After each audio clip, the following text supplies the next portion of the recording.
وہ سزا سے بچ نہیں سکیں گے۔ مفتی صاحب ایک سوال ہے، ایک سوال سنیے گا کہ کیا خالی کلمہ شریف پڑھنے سے کوئی شخص مسلمان ہو جاتا ہے؟ اور جیسے آپ نے ابھی فرمایا کہ سورہ مائدہ کا آپ نے حوالہ دیا، تو یہ لوگ جو معصوم لوگوں کو جو اس طریقے سے قتل کر رہے ہیں، شہید کر رہے ہیں، کیا ان کو ہم مسلمان قرار دیں یا نہ دیں؟ یہ جو واقعہ ہے پشاور کا پولیس لائن کی مسجد کا، یہ انتہائی شقاوت پر مبنی ہے، سنگ دلانہ ہے کہ مسلمان اللہ کی عبادت ادا کر رہے ہیں اور انہیں عبادت کے دوران شہید کر دیا گیا۔ تو یہ لوگ انسانیت کے دشمن ہیں۔ اسلام میں اس کی قطعاً کوئی گنجائش نہیں ہے، اور ہم اس حوالے سے 2004 میں فتویٰ دے چکے ہیں۔ پھر چند سال پہلے پیغام پاکستان میں پاکستان کے سارے جو سرکردہ علماء نے فتویٰ دیا کہ اس قسم کے جرائم کی خود کچھ حملے ہوں، ریموٹ کنٹرول بم سے حملے ہوں، دہشت گردی کی کسی بھی صورت میں کوئی کارروائی ہو، اس کی چاہے اس کو شریعت کا کور دیا جائے، اسلام میں اس کی قطعاً کوئی گنجائش نہیں ہے اور یہ حرام قطعی ہے۔ اور میں ریاست اسلامیہ افغانستان کے زعماء سے اپیل کرتا ہوں کہ سوویت یونین کے خلاف اور امریکہ اور مغربی اتحادیوں کے خلاف جب وہ برسر پیکار تھے، جہاد کر رہے تھے، اپنے وطن کی آزادی کے لیے لڑ رہے تھے، تو پاکستان کی دینی قوتوں نے ان کی حمایت کی، ان کی تائید کی، اور جب ان کو کامیابی ملی تو اس پر اللہ کا شکر ادا کیا۔ تو میں اس ریاست اسلامی افغانستان کی قیادت جو علماء کے پاس ہے، ان سے ایک رہنمائی چاہوں گا کہ وہ پاکستان کے علماء کے ساتھ بیٹھ کر مفتی جی بالکل بجا فرمایا حل کریں، اور ہم دونوں ملکوں کی سلامتی ہمیں عزیز ہے، اور کسی ملک کی سرزمین دوسرے ملک میں فساد کے لیے، دہشت گردی کے لیے کسی قیمت پر بھی استعمال نہیں ہونی چاہیے۔ مفتی صاحب بالکل آپ نے درست فرمایا۔ ذرا وقت پروگرام کا تھوڑا بچا لوں، صرف ایک مختصر سوال اور آپ کی رہنمائی چاہوں گا کہ کیا ایسے دہشت گردوں کو کہ جو نمازیوں کو بھی نہیں بخشتے، اور جیسے آپ نے پشاور پولیس سول لائنز کی مسجد میں جو واقعہ ہوا اس کی طرف آپ نے اشارہ کیا، کہ کیا ایسے لوگوں کو مسلمان کہا اور سمجھا جائے یا نہیں؟ ایسا ہے کہ لوگ انفرادی بھی قتل کرتے ہیں، وہ بھی کبیرہ گناہ ہے۔ اگر کوئی حرام کام کو حلال سمجھ کر کرتا ہے تو پھر تو دائرہ اسلام سے خارج ہے۔ اگر حرام کام کو حرام سمجھ کر کرتا ہے تو یہ اکبر الکبائر گناہ کبیرہ ہے، اور اس کی اسلام میں کوئی گنجائش نہیں ہے۔ نہیں لیکن مفتی صاحب معذرت آپ کی بات کاٹ رہا ہوں، وہ تو بڑے کلیئر ہیں، وہ تو کہتے ہیں کہ جی ہم تو یہ جنت کما رہے ہیں، اس قسم کے بیانات سامنے آتے ہیں، وہ اس کام کو بالکل جائز اور عین شرعی اور اسلامی سمجھتے ہیں۔ تو ہم نے کہہ دیا نا کہ شریعت کے خلاف ہے، حرام بالکل ہے، ناجائز ہے۔ بہت بہت شکریہ مفتی منیب الرحمان صاحب، ہمارے ساتھ آپ موجود تھے، گفتگو کر رہے تھے، اپنی قیمتی رائے سے میں آگاہ کر رہے تھے۔ نثار کھوڑو صاحب آپ کچھ ایڈ کرنا چاہیں گے؟ مفتی صاحب نے جو گفتگو کیا ایڈ کروں؟ اپنے آپ کو مارنا گناہ کبیرہ، بھائی کو مارنا گناہ کبیرہ۔ آپ کون ہوتے ہو فیصلہ کرنے والے؟ اور نمازیوں نے کیا قصور کیا تھا؟ مسلمان تھے، عبادت کر رہے تھے، عبادت کر رہے تھے، اللہ کی عبادت کر رہے تھے، اور ان کو مار کے کون سا آپ نے جنت کمائی؟ جو نماز پڑھ رہے ہیں ان کو مار کے آپ جنت کما رہے ہیں؟ آپ تو ان کو پھر اس طرح سے کون ہے؟ نہ صرف دہشت گرد، ان کے سہولت کاروں کو بھی دیکھو، جو سہولت کار ہیں، جو ان کو ترغیب دیتے ہیں کہ کسی کو جا کے خودکش بم میں حملے میں مار دو گے تو تم جنت کماؤ گے، ان کو بھی پکڑو. اچھا ایک سوال ضرور بنتا ہے سلمان غنی صاحب, آپ بھی اس پہ ذرا رائے دیجئے گا نثار کھوڑو صاحب سے پہلے, کہ پاکستان پیپلز پارٹی کے دور میں, مطلب ذوالفقار علی بھٹو صاحب کے دور میں, قادیانیوں کو غیر مسلم آئینی طور پر قرار دیا گیا, ایک سیاسی مطلب اس میں کنسنسس پیدا کیا اور وہ فیصلہ ہو گیا. علماء کرام کی بھی یقیناً اس میں معاونت یا مشاورت شامل تھی. اب اگر آپ سمجھتے ہیں کہ یہ لوگ جو ہے, جیسے مفتی منیب الرحمان صاحب فرما رہے تھے کہ یہ قطعاً حرام ہے اور یہ اسلام کے منافی ہے اور کسی طور پر بھی یہ لوگ جو ہیں ان کو آپ اس طرح سے مسلمان قرار نہیں دے سکتے, تو پھر کیا امر ماننے ہیں کہ آپ اس پر کوئی قانون سازی کر کے ڈکلیئر نہیں کر دیتے؟ میں نہیں اپولوجیٹک اپروچ جو ہمیں نظر آتی ہے میں نہیں سمجھتا. مفتی منیب الرحمان صاحب نے کیٹیگوریکلی نہیں کہا اچھی چیز کو حرام کر کے اس طرح کی کوئی ذکر کیا, پھر حرام چیز کو حرام کر کے مارو اس طرح کا ذکر کیا. اس میں وہ جو تھوڑی بہت گنجائش دکھائی دی, میں اس کی وجہ سے کہہ رہا ہوں کہ یہ کنسنسس بناؤ. یہ علماء مشائخ جو ہیں جو حدیث پہ اور شریعت پہ مصدقہ ایک حیثیت رکھتے ہیں, ان کو اس طرح سے ماحول بنانا چاہیے. میں سمجھتا ہوں کہ اگر یہ بولتے ہیں اور ان کا اثر کیوں نہیں لیا جاتا, یہ تو ہے شیطان, یہ تو ہے شیطان. لیکن میں سمجھتا ہوں اس کی ابھی تھوڑی سی سوال میرا یہ تھا کہ ختم نبوت پر ہمارا بالکل ایمان کامل ہے, اس کے بغیر ہمارا ایمان مکمل نہیں ہو سکتا, اور اسی وجہ سے اس دور میں یہ فیصلہ کیا گیا. اگر ہم اب سمجھتے ہیں کہ یہ لوگ جو کام کر رہے ہیں کسی طور پر یہ دائرہ اسلام میں مطلب شامل نہیں ہے, اگر یہ نمازیوں پہ اور مسلمانوں کو جو اس طریقے سے کرتے ہیں اور اس حرام کام کو حلال سمجھتے ہیں, مفتی صاحب نے کہا, تو اس پر جو کئی جگہوں پہ ہمیں معذرت خانہ رویہ نظر آتا ہے, گنجائش کی جو آپ نے بات کی, وہ کیوں ہے کہ سٹریٹ ہو کے بات کرتے کیوں نہیں کرنی چاہیے کہ اگر وہ ہمارے بچوں کو, بزرگوں کو, بھائی بہنوں کو مارتے ہیں تو ہم فیصلہ نہیں کر سکتے؟ میرا تو موٹا سوال یہ کہ ہمارے سارے ادیب, ہمارے سارے شاعر, ہمارے علماء, یہ سیاستدان, یہ پڑھے لکھے لوگ, سب نے کہا انسانیت کا قتل جرم ہے. درست, تو مان لیں پھر تھوڑی بہت ان کی سب کی ناکامی ہے. کیوں اثر نہیں ہوا؟ اخباروں کے ایڈیٹوریلز نے اثر نہیں کیا, آرٹیکلز نے اثر نہیں کیا. جو نیگیٹو مائنڈ ہے اس نے سمجھنے کی کوشش نہیں کی, اس لیے مجبور ہو کے کہتے ہیں کہ ایکشن لو.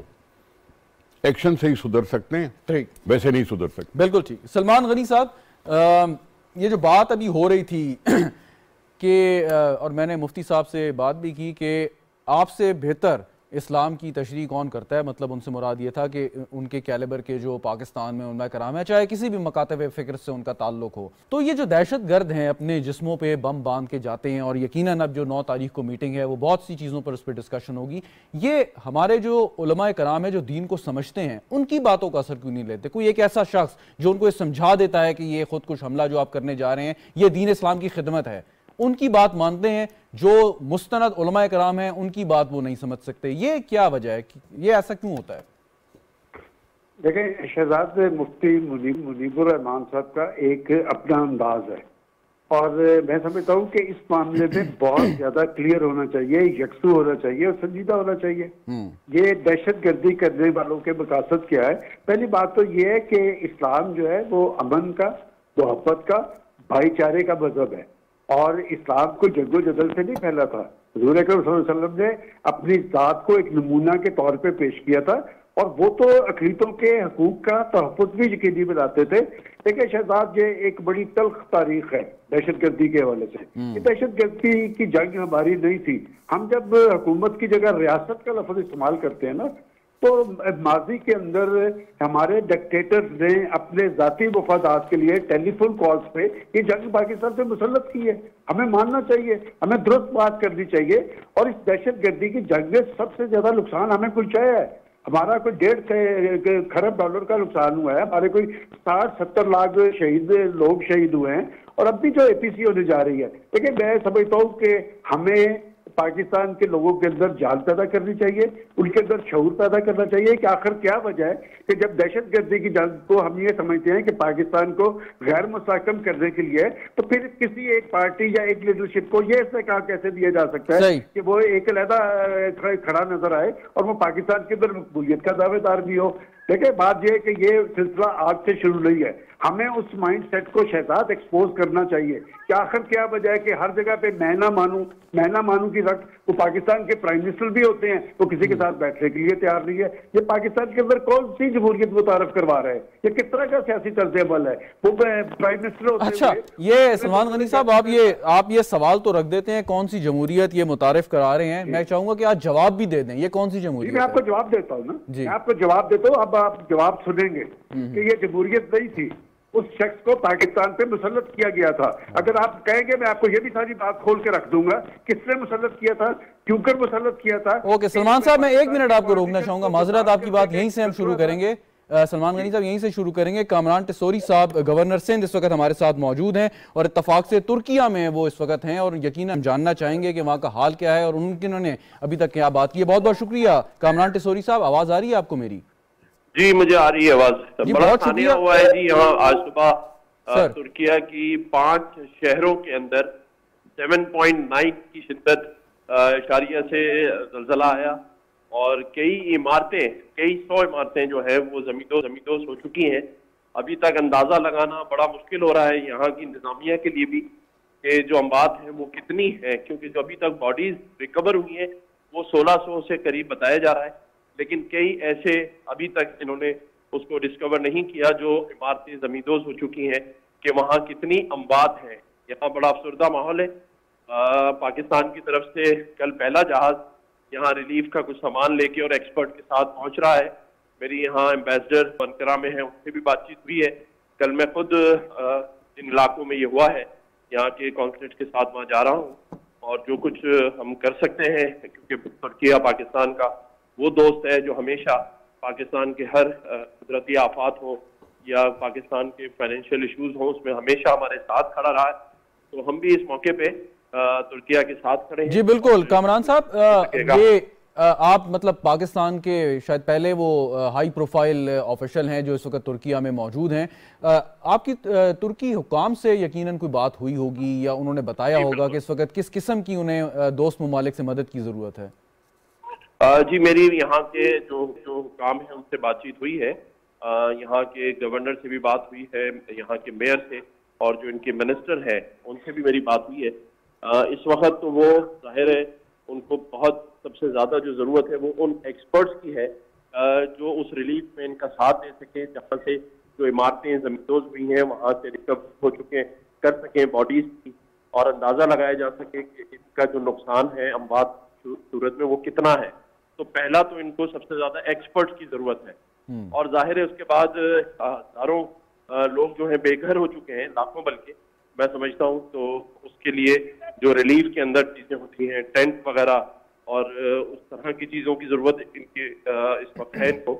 تو انشاءاللہ ان دونوں چیزوں میں پاکستان نے بھی ان کو آفر کی ہے, اور کل پہلا جہاز یہاں پہنچے گا جس میں ایکسپرٹس بھی ہیں اور ٹینٹ وغیرہ جو ہم ان کے لیے کر سکتے ہیں وہ کر رہے ہیں. جی ایک آخری سوال سر, آئی نو کہ آپ بزی ہوں گے, کہ پاکستان نے آفات کا مقابلہ کیا ہے, پہلے زلزلہ, اس کے بعد اب جو حالیہ سیلاب آئے, تو ہماری اس کے ساتھ ساتھ جو کیپیسٹی ہے یا جو ہمارا ایکسپیرینس ہے وہ بھی ہمیں ساتھ کافی مل چکا ہے ان ڈیزاسٹر سے. تو آپ سمجھتے ہیں کہ جو اداروں کی سطح پہ کسی قسم کا ہمیں تعاون کرنا چاہیے, جو ہماری ایکسپرٹیز ہیں, نیشنل ڈیزاسٹر مینجمنٹ اتھارٹی ہے, ان کے حکام کو بھی وہاں پہ جا کے ان کی مدد کرنی چاہیے, مشورہ کوئی دینا چاہیے؟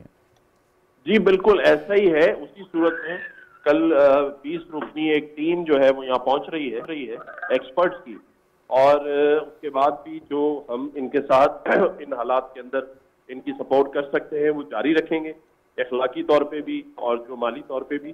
لیکن آپ نے بالکل صحیح کہا کہ جو ایکسپرٹس ہیں ان کی ضرورت ان کو بہت ہے, اور پاکستان کے پاس اس وقت ایکسپرٹیز موجود ہے کیونکہ ہم ان پینڈیمک سے نکل چکے ہیں, کئی میں ہم رہے ہیں, تو ہمیں اس چیز کا اندازہ ہے کہ اس سے کیسے نمٹا جاتا ہے. ایک آخری سوال سر, کہ پاکستانی پاسپورٹ کی جن ممالک میں سب سے زیادہ عزت ہے ترکیہ ان میں سے ایک ہے.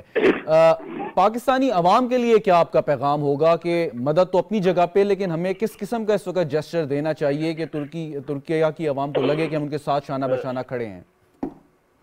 جی میں سمجھتا ہوں کہ یہاں پر موجود پاکستانی کمیونٹی سے میرا رابطہ تھا, ان سبھی نے مجھے یہ کہا کہ آپ جو وہاں جا رہے ہیں تو ہم بھی ساتھ چلیں گے, اور یہ ایک اچھا جیسچر ہے. اور آپ کو پتہ ہے کہ پاکستانی عوام قوم جب بھی پاکستان کے اندر کوئی قدرتی آفت آتی ہے، آپ نے دیکھا پوری قوم کھڑی ہو جاتی ہے. مجھے جے ڈی سی کے ظفر اقبال، ظفر عباس اور سیلانی کے بشیر فاروقی صاحب نے بھی فون کیا ہے اور انہوں نے بھی یہ کہا ہے کہ ہم ہر ممکن تعاون کے لیے تیار ہیں اور یہاں آنے کے لیے بھی تیار ہیں، ان کی مدد بھی کریں گے. میں سمجھتا ہوں یہ پاکستانی قوم کا اور وہاں کے لوگوں کا جذبہ ہے کہ وہ ترکیہ کی عوام کے ساتھ، اس ملک کے ساتھ اس وقت کے شانہ بشانہ کھڑے ہونے مکمل طور پہ. بہت بہت شکریہ پاکستان ٹیلی ویژن کو وقت دینے کا. گورنر سندھ کامران ٹیسوری صاحب جو ترکیہ میں موجود ہیں، اپنا ایکسپیرینس شیئر کر رہے تھے. سلمان غنی صاحب، آپ کی بات جہاں سے رہ گئی تھی وہاں سے کیجیے گا، اس کے بعد پھر نثار کھوڑو صاحب سے گفتگو. دیکھیں شہزاد، میں تو پہلے جو کامران ٹیسوری صاحب نے بات کی ہے کہ پاکستان اور ترکی کے درمیان جذباتی رشتے ہیں. پاکستانی پرائم منسٹر نے اپنے ہم منصب سے فون پہ بات کی ہے اور جو ممکنہ پاکستان ان کے لیے کر سکتا ہے کرے گا.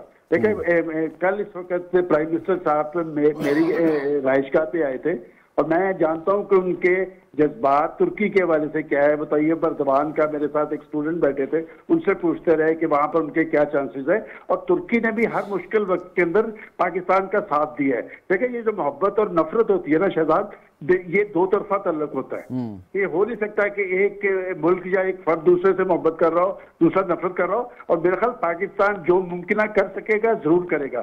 جہاں تک آپ نے بات کی، دیکھیں میں ڈیموکریسی کی بات کر رہا تھا کہ دنیا کے ممالک جہاں پر ڈیموکریسی ہے وہاں پر سیاسی لیڈرشپ مل بیٹھ کے مسائل کا حل نکالتی ہے. اور جب ان کی پارلیمنٹ میں لوگ بیٹھے ہوتے ہیں، وہ سر جوڑے دیکھتے ہیں، تو لوگوں میں ایک اعتماد آتا ہے، ملک کے اندر استحکام آتا ہے اور ان لوگوں کو یہ احساس ہوتا ہے کہ ہماری سیاسی لیڈرشپ بیٹھ کے ہمارے بارے میں سوچتی ہے. میں آپ سے ایک سوال کرتا ہوں، 3.5 سال ایک شخص پاکستان کا پرائم منسٹر تھا، کوئی ایک دن ایسا بتائیں کہ اس نے کوئی سیاسی طرز عمل کا مظاہرہ کیا ہو، اس کو جو مینڈیٹ ملا تھا اس مینڈیٹ کے والے سے اس نے پیش رفت کی ہو. بات ہے کہ یہ سیاست نہیں ہوتی کہ آپ سیاسی مخالفین کو دیوار کے ساتھ لگا دیں. ایک ایسا شخص، ایک سیاسی کارکن، اس سے بدلہ لینے کے لیے آپ اس پہ 15 کلو ہیروئن ڈال دیں، اور مجھے پتا ہے وہ کس کیفیت میں وہاں پر موجود تھا. یہ سیاست نہیں ہو رہی، یہ دراصل ایک میں مجھے کہنے دیں کہ یہ ایک ایجنڈا کی تکمیل ہے. دیکھیں جب آپ اور میں بیٹھ کے کہتے ہیں کہ پاکستان کے اندر کس کا ایجنڈا سلمان غنی صاحب، کس کے ایجنڈے کی تکمیل ہے، کس کے ایجنڈے کی؟ یہی بتا رہا ہوں آپ. جب ہم یہ بیٹھ کے کہتے ہیں کہ جو فورسز پاکستان کو غیر مستحکم کرنا چاہتی ہیں وہ دشمن ہے، تو وہ دشمن ہم کو اسی کبھی چھوڑ رہے ہیں، وہ جو اور بارے والے پوری کر رہے ہیں. میں سمجھتا ہوں کہ سیاستدانوں کو بھی اپنا طرز عمل تبدیل کرنا چاہیے اور پارلیمنٹ کو کار لانا چاہیے. دیکھیں بات یہی پارلیمنٹ ہے نا جس سے وہ نثار کھوڑو صاحب بیٹھے ہیں، ان سے بہتر اس چیز کو کون سمجھ سکتا ہے. سلمان غنی صاحب معذرت آپ کی بات کاٹ رہا ہوں. نثار کھوڑو صاحب، سیاستدانوں کو طرز عمل تبدیل کرنا چاہیے، اب وہ طرز عمل کیسے تبدیل کریں گے سیاستدان؟ اس سے پہلے کہ میں اس کے طرز عمل پہ بات کروں، میں کامران ٹیسوری کو اپریشیٹ کرنا چاہتا ہوں کہ وہاں پہنچ گئے.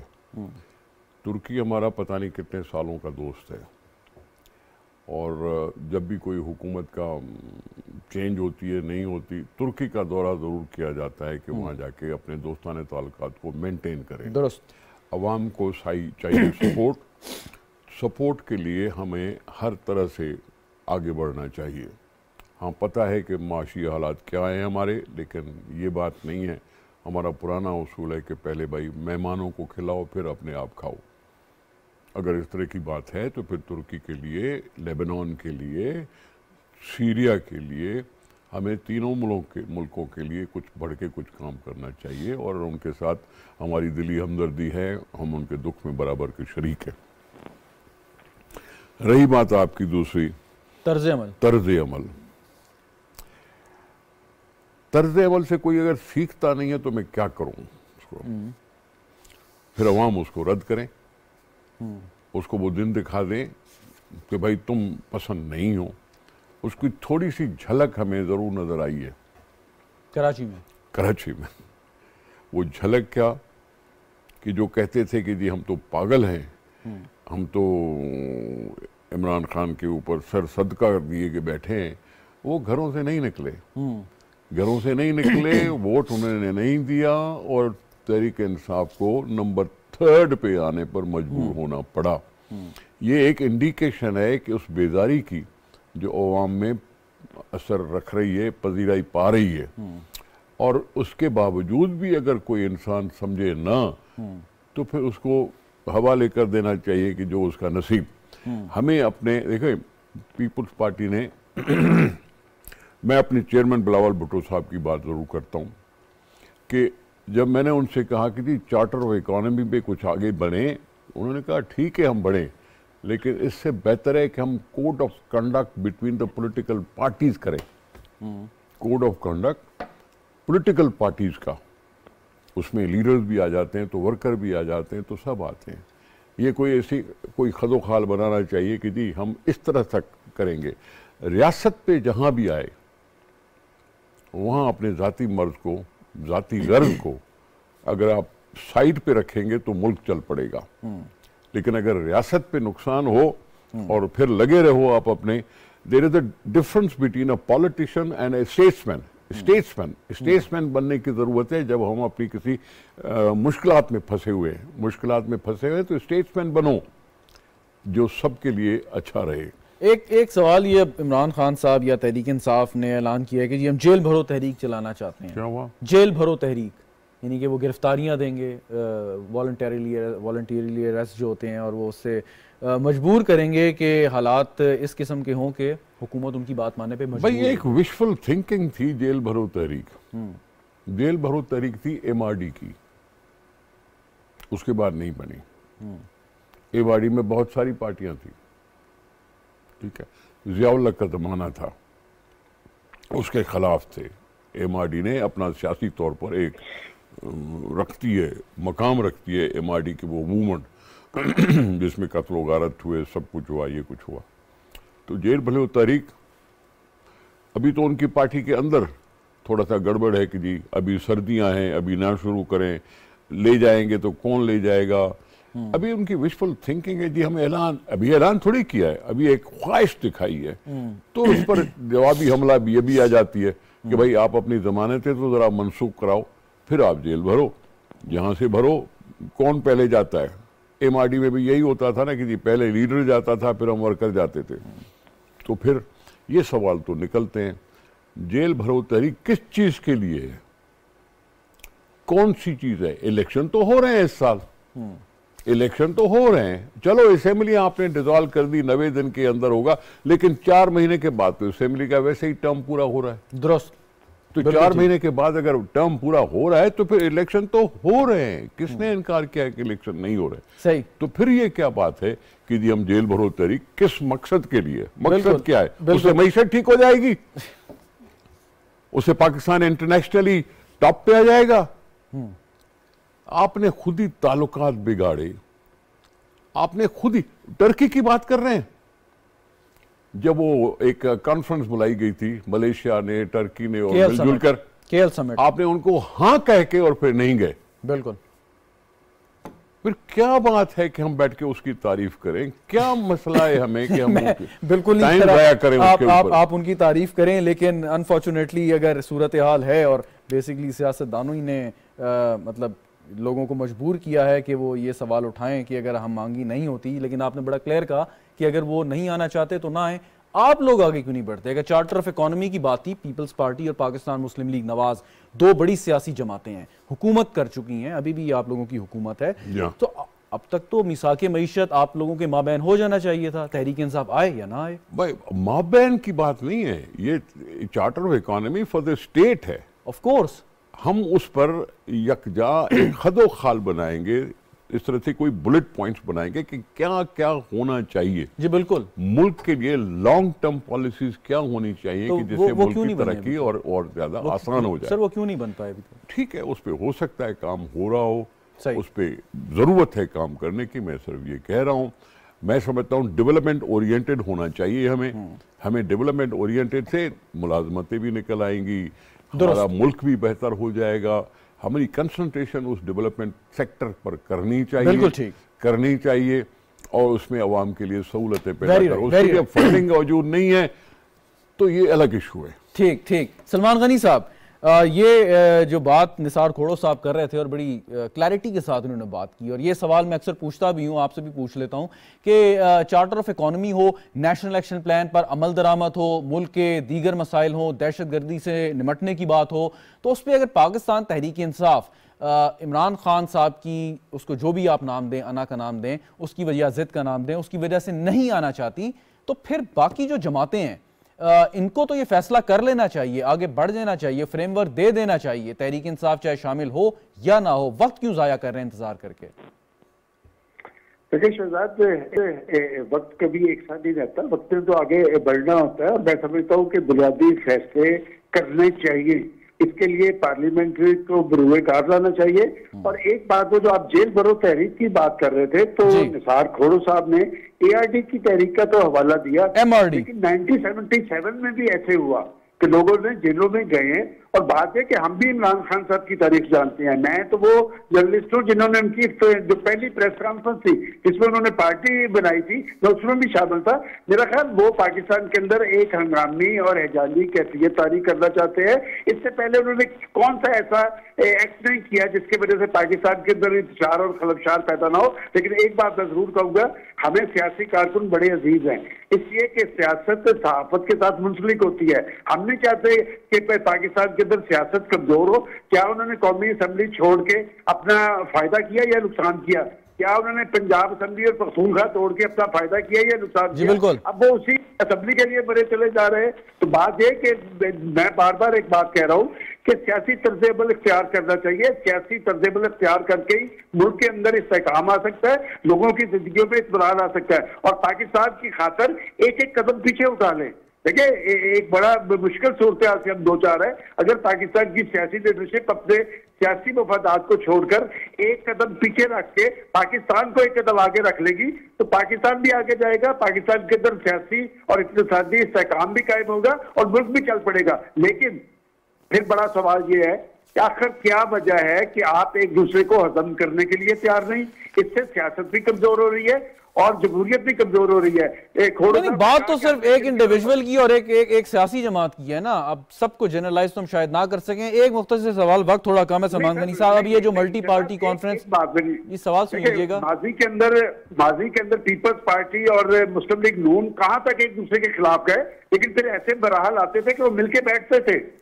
یہ کیوں نہیں مل کے بیٹھنے کے لیے تیار ہے؟ آپ کی یعنی ابھی بھی خوش فہمی ہے، چلیں بہت اچھی بات ہے، لیکن سوال ایک سن لیجیے گا مختصر۔ بات میں کرنا چاہ رہا ہوں، یہ بات سن لیں آپ کہ ان کی پارٹی کے لوگ مل کے بیٹھنا چاہتے ہیں، وہ پاکستان کی حکمران پارٹی کے ساتھ رابطے میں، اگر کہیں میں آپ کو نام لے دیتا ہوں۔ جی بالکل، آپ درست کہہ رہے ہیں۔ کے ساتھ جو فیڈرل منسٹرز نے رابطہ کیا ان کا پازیٹیو رسپانس تھا۔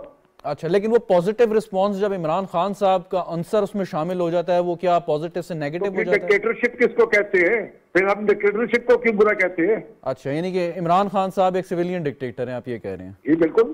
اچھا، سوال اب یہ جو ایک اہم کانفرنس ہے، اس میں کانکریٹ فیصلے ہو جانے چاہیے اور ہوں گے، آپ کیا سمجھتے ہیں کہ ٹھیک ہے بات تو ہم کریں گے، بیانات بھی آئیں گے، لیکن جو فیصلے کرنے ہیں، آپ سمجھتے ہیں کہ یہ بہترین فورم ہے کہ یہاں پہ فیصلے کریں اور اس کی توثیق آپ پارلیمان سے کرائیں؟ جی بالکل، آپ نے درست کہا، بڑا ویلڈ پوائنٹ ہے۔ میرے علم میں ہے کہ یہ 2 دن ڈیلے کیوں ہوا ہے، کچھ اسٹیک ہولڈرز نے اپنی رپورٹس بھیجی تھی۔ میرا خیال کنکریٹ فیصلے ہوں گے، دہشت گردی کی جڑیں کاٹنے کے لیے بہت سارے اقدامات ہوں گے، اور یہ جن قابو آئے گا، اس سے پہلے جن قابو کر کے دکھایا ہے۔